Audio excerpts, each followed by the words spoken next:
Hello and welcome to the first episode of the Warrington Scoop podcast. I'm Charles and this is Mike. Hello. I've lived in Warrington since 2003 when I moved here for university. I went to the old Padgate campus, but Mike, you're Warrington born and bred. Correct, lived here all of my life. And you're also the editor of the Warrington Scoop newsletter, which you've probably seen before, but if not, Mike, what's it all about? Well, the Warrington Scoop newsletter is sent out twice a week on a Friday and a Monday, and it only focuses on the good things that are happening around town. So there's no crime or politics, and it just talks about events and anything that you need to know, such as road closures and anything like that, really. So it's basically a one-stop shop for all of the events that are happening in and around Warrington. Yep, and it's a quick 2 to 3 minute read, hence the name of Scoop. You just get it all in your inbox. You can read it in a few minutes. Love that. And this is the companion podcast where we'll explore some of those events in a little more detail. This month, we're chatting with Leah and Lauren from Culture Warrington about the upcoming Arts Festival. And we'll also take a look back on some of the places and events that we've been to across Warrington over the past month.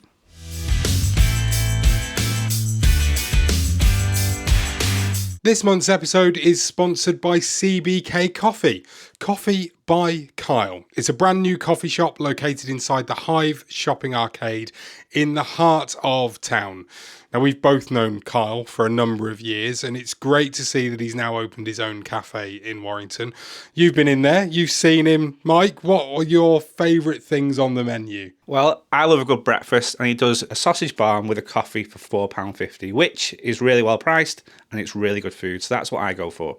It's not the only thing that's unbelievably priced. I cannot believe the price of his coffee. £3.50 for my latte, and that's a large one. So if you're in town, just give the big boys a rest and go and try Kyle. Support local. And support local, exactly.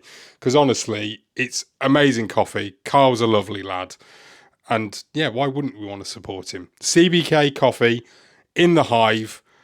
Thank you so much for sponsoring this month's episode, Kyle. We really appreciate it.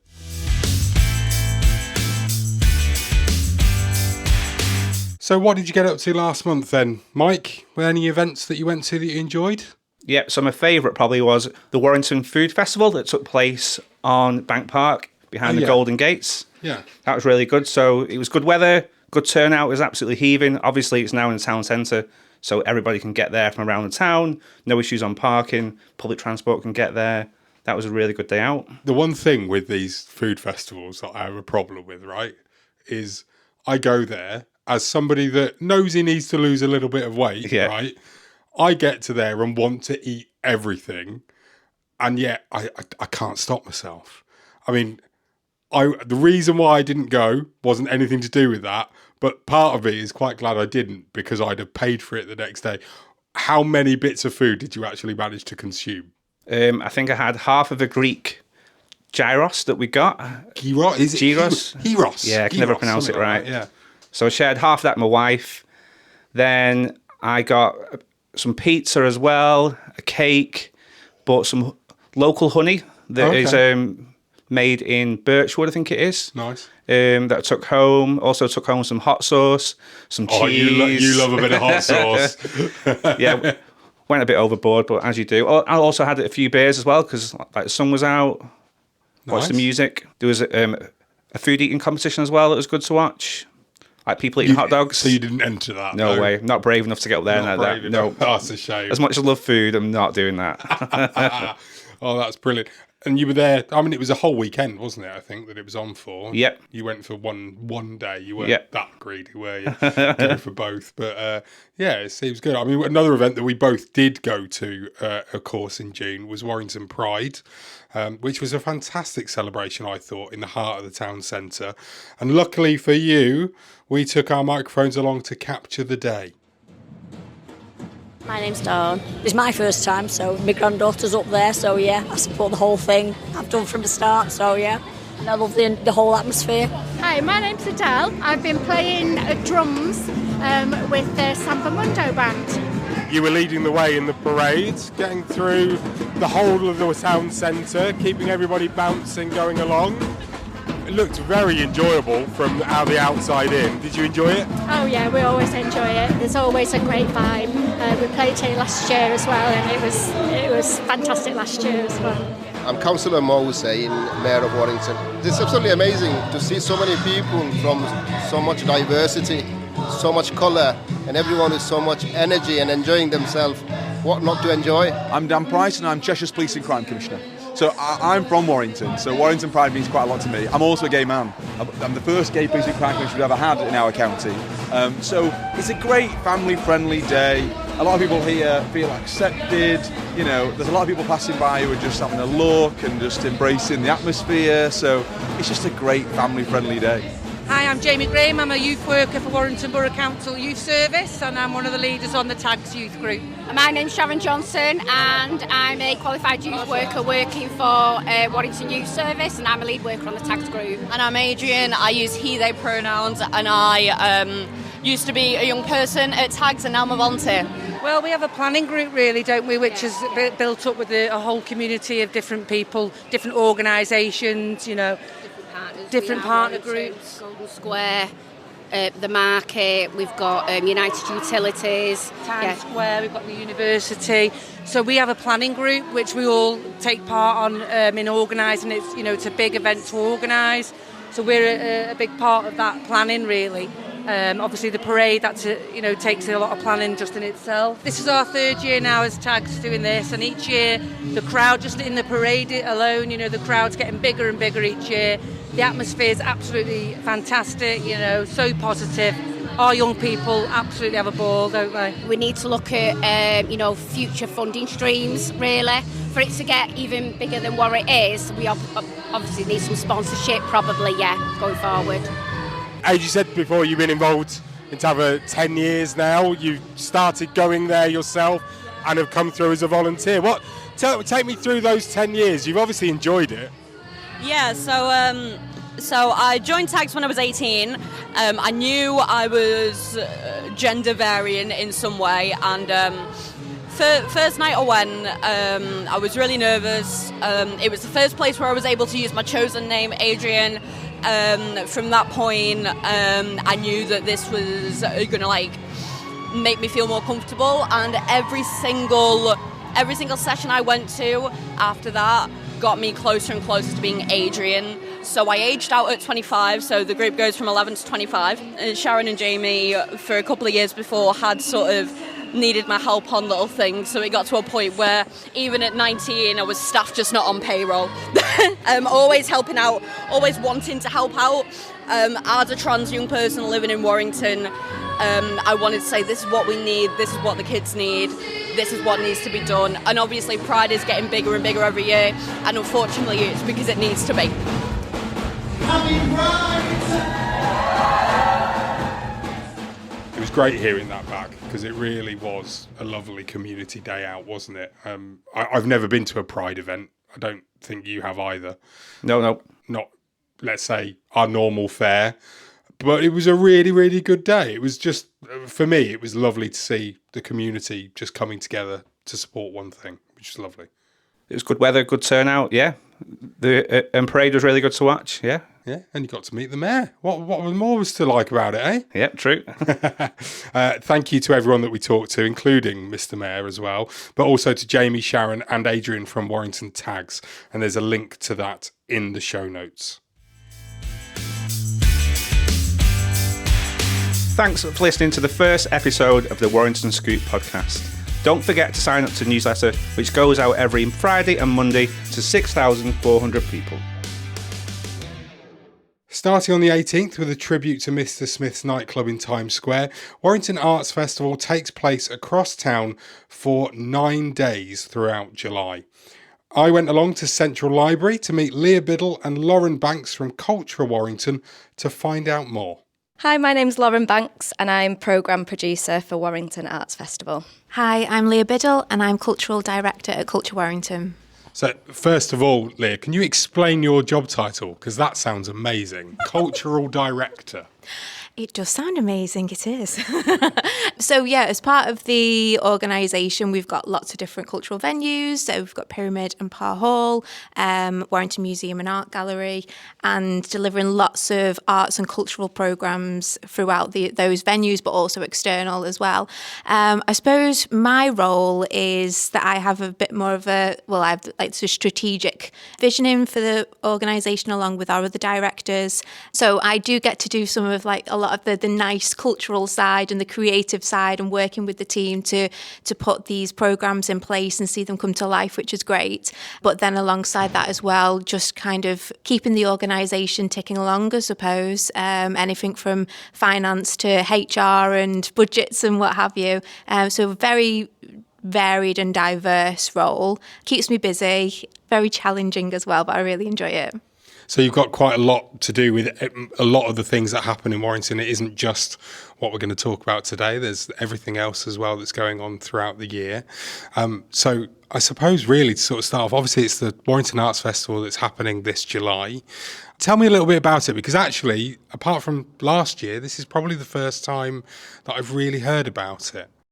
Yeah, so Culture Warrington have ran Warrington, what used to be called Warrington Contemporary Arts Festival, for getting on for about 14 years now.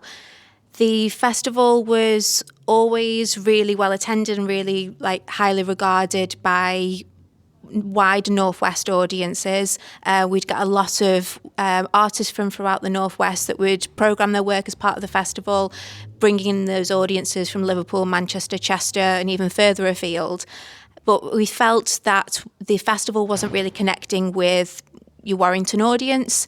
People didn't feel like it was for them. People weren't attending and weren't connecting with the work.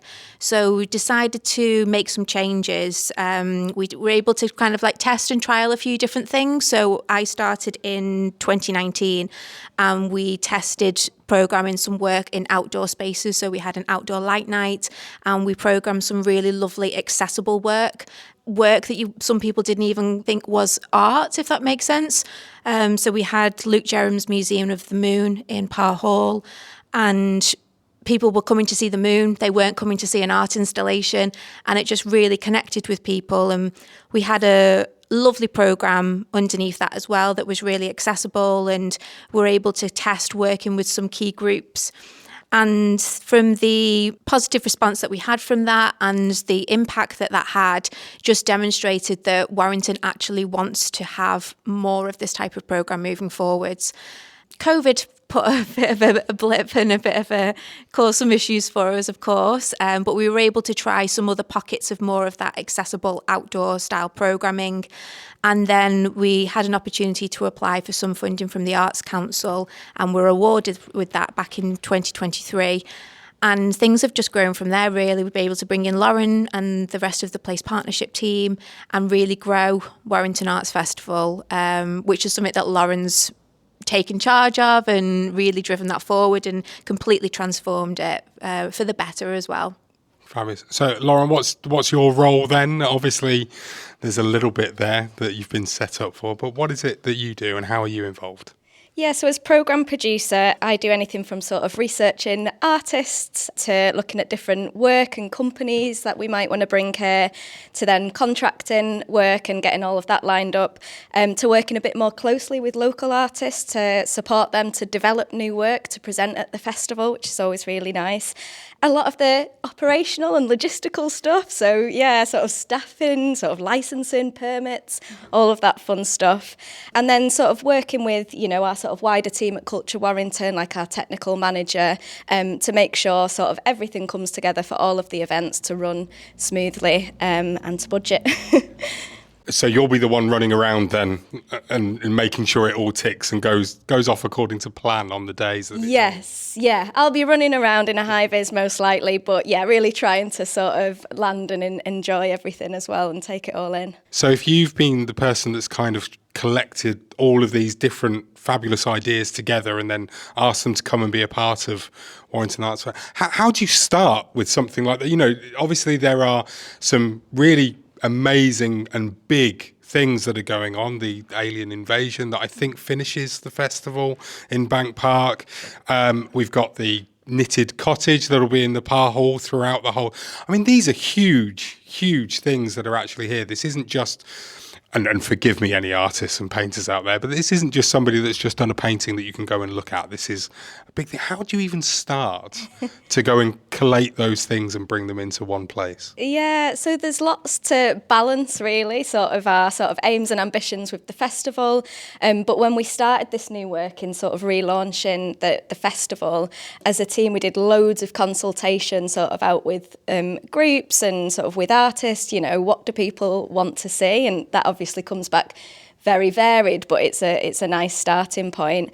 It's also about working with those artists like Marie, who's creating the giant knitted house. That's been a long time in the making, really. So it's then finding things that, sort of balance, you know, are going to have... We've been wanting to bring so many more people into the festival, whether that's as participants, artists, audiences. So it's just finding a real range of stuff, but that sort of seems to work quite nicely together. Yeah, it certainly sounds like it's going to be very, very varied. We've also got the nostalgic nod to Mr. Smith's. I mean, that's going to be, when I first moved here in 2003, Mr. Smith's was the place you finished a night out at. Whether that was a good thing or a bad thing, I'll let other people decide. But the point where it disappeared, unfortunately, you know, that was a big, big cultural loss to Warrington, really. So to have that, you know, a nod to it, it's going to be a dance group that's performing for that. I mean, I'm quite excited about that. I mean, I don't quite think that they're going to be just raving to the Prodigy or anything, but you never know. Yeah, we're sort of bringing that sort of history and culture of Mr. Smith to a really sort of outdoor, inclusive, family-friendly performance, really. So we've been working with a local artist, Stacey, and one of our associate artist companies, Night People, and it's been, shaping up to be a really exciting piece. And I know Leah's really keen to speak on this one, so I'm going to pass over. Yeah, so I grew up in Warrington as well, so going to Mr. Smith's in the early noughties was where we always ended our night out and things, and have lots of lovely, hazy memories of sticky dance floors and, just great memories.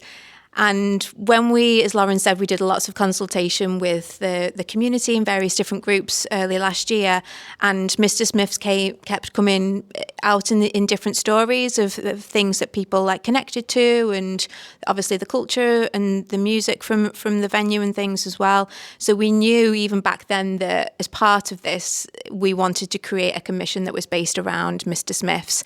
And I particularly wanted to work with Stacey Atkinson. She used to dance at Mr. Smith. She's got kind of her own history. And so we're working with Stacey and Night People to create it's almost a homage to Mr. Smith's. It's not a recreation of it, but there's obviously going to be themes that are running through that. And we have some special guests as well, some cameo appearances of key people that we hope that people will recognise from the Hitman and Her days as well. So it's going to be an exciting one, and that opens the festival as well on the 18th of July. Fabulous, yeah. The 18th of July is where it all kicks off, runs all the way through to the 29th? 26th. 26th. I knew I'd get that the wrong way around. So it's quite a big undertaking here with lots of different things going on. Obviously, it's not necessarily going to be the same every single day, although I think the Knitted House is open the whole way through, which will be great. I mean, there's such a variety of the different types of things. I mean, the one thing that I suppose kind of got a little bit like surprised about when I looked through what there is going to be that's on offer is just how much there actually is. And because of the fact that you don't necessarily think, like you mentioned before, Leah, about the fact that before last year, maybe people weren't quite knowing what it was and weren't quite getting it as a Warrington audience, whereas this does feel a lot more like it's for everybody here. Yes, okay, people from outside can come in and they'll enjoy it just as much, but especially things with like the nod to Mr. Smith's, that's very Warrington. Yes. So it's going to be something that everybody from the town can enjoy, which I think will be really lovely. Is there anything in particular you're looking forward to? I know you said the Mr. Smith's one is the one for you, but is there anything else? I think that like one of the things that Lauren's done beautifully with the programme this year is that we've got the big headline acts, the work that tours internationally to thousands and thousands of people all over the world. We're bringing them to Warrington, and that's very much going to give everybody that wow moment and that I can't believe this is in our town moment as well, like that sense of pride. But Lauren's blended the programme, so we've got these big wow moments, but then we've got the commissions around local stories, local people's voices. So Mr. Smith's, for example, Grandma's House, that is obviously the replica of Marie Jones's Grandma's House. But then we also have a piece by Close to Home Productions that's made with local women as well. And then alongside that, we've got work by children and young people. So we've got a film festival that's created by our young producers, and that's specifically for young people. It's the event is made by our young producers. It's showing young people's films, and they're overseeing all of the logistics and the event planning as part of that. And then we've also got a lovely exhibition that I'm really looking forward to called Heartful Minds. It's an exhibition of children's work that we've been working with since September last year. And it's children that are at risk of poor mental health. And so we've seen some, like, the weekly workshops have demonstrated like the improvements that arts and culture has had on these children in improving their well-being, their confidence, developing friendships both within the sessions and outside of the sessions. And I feel that this exhibition is almost a bit of like a celebration of that project. And we are literally rolling out the red carpet for the kids. So we're going to be making a fuss of them. They're having their own private viewing where they're inviting family and friends to come and see as well. So just a lovely balance of those huge, big wow moments, but then those really bespoke, really local pieces as well, which is really exciting. Was that a big thing, Lauren, to make sure that we got the balance right between those big things and those much more community-based ones? Yeah, absolutely. And the festival, you know, it only runs over the 9 days, but the work leading into it has been really sort of deep-rooted. We work with a brilliant colleague, Laura, who's been doing lots of this children and young people work. So, yeah, as well as the things that Leah's just mentioned, you know, we're going to have a sort of half an hour DJ slot from these young people who've been taking DJ workshops for weeks leading into the festival, and that's going to be their first opportunity before one of the performances to have that first sort of play in front of a public audience. So there's there's lots that's sort of going on underneath and out in communities and out in schools, that we're always trying to find ways to connect the dots, and have those moments in the festival as well. So yeah, it does feel really important, and it feels nice to be able to bring people in lots of different ways as well as spectators. And it's happening all across the town because, I mean, Leah mentioned the young film that are going to be on. That's going to be in Cineworld. So an actual cinema that is going to showcase all these youngsters' work, which is going to be absolutely fantastic. Obviously, the Par Hall's there. We've got the, I'm going to get names of places wrong, Queen's Gardens. And lots of other venues as well. And importantly, a lot of these are for free as well. So you can just turn up and go. Yeah, we've got, you know, lots of the programme that's just free and unticketed, so people can just turn up. And we've got stuff happening all over the town, from our sort of big sort of finale with our flying saucer that will rise up into the air at sunset, taking place at Bank Park, to, you know, a small intimate moments like the Sustainable Travel Agency at Warrington Market, where people can have just a one-to-one experience with an artist listening to an audio piece. So we've really tried to sort of place things outdoors and in public spaces so more people can access it or just happen upon it as well. Fabulous. It sounds really good. And obviously, so it all kicks off on the 18th of July, running all the way through to the 26th. Where can people go for more information on it? Yeah, so we've got a website, warringtonartsfestival.org. We're on socials, and we're trying to get these brochures out and about everywhere we can, so people can go and pick those up at Par Hall, Golden Square, and hopefully soon at all of the libraries. We'll have some available. Fabulous. Thank you very much, both. And congratulations, you're the first guests on the Warrington Scoop podcast. Woo! Privilege. Thank you so much. Thanks to Leah and Lauren from Culture Warrington. You can find out more about Warrington Arts Festival and all of the activities that are taking place between the 18th and 26th of July at warringtonartsfestival.org, and there's a link to that in the show notes as well. That's it for our very first episode of the Warrington Scoop podcast. As Mike is about to tell you, you can get the newsletter into your email inbox every Monday and Friday. Yep, sign up at warringtonscoop.co.uk, pop your email in. Don't forget to check your junk or spam folder. Sometimes emails can go in there. And then every Friday and Monday, you'll get small snippets of what's going on around town. All the good stuff in one quick, easy email. Thank you very much for listening. We will be back at the beginning of August with some more events that are going on around Warrington. Hope you've enjoyed this episode. And if you have, you've now got the scoop.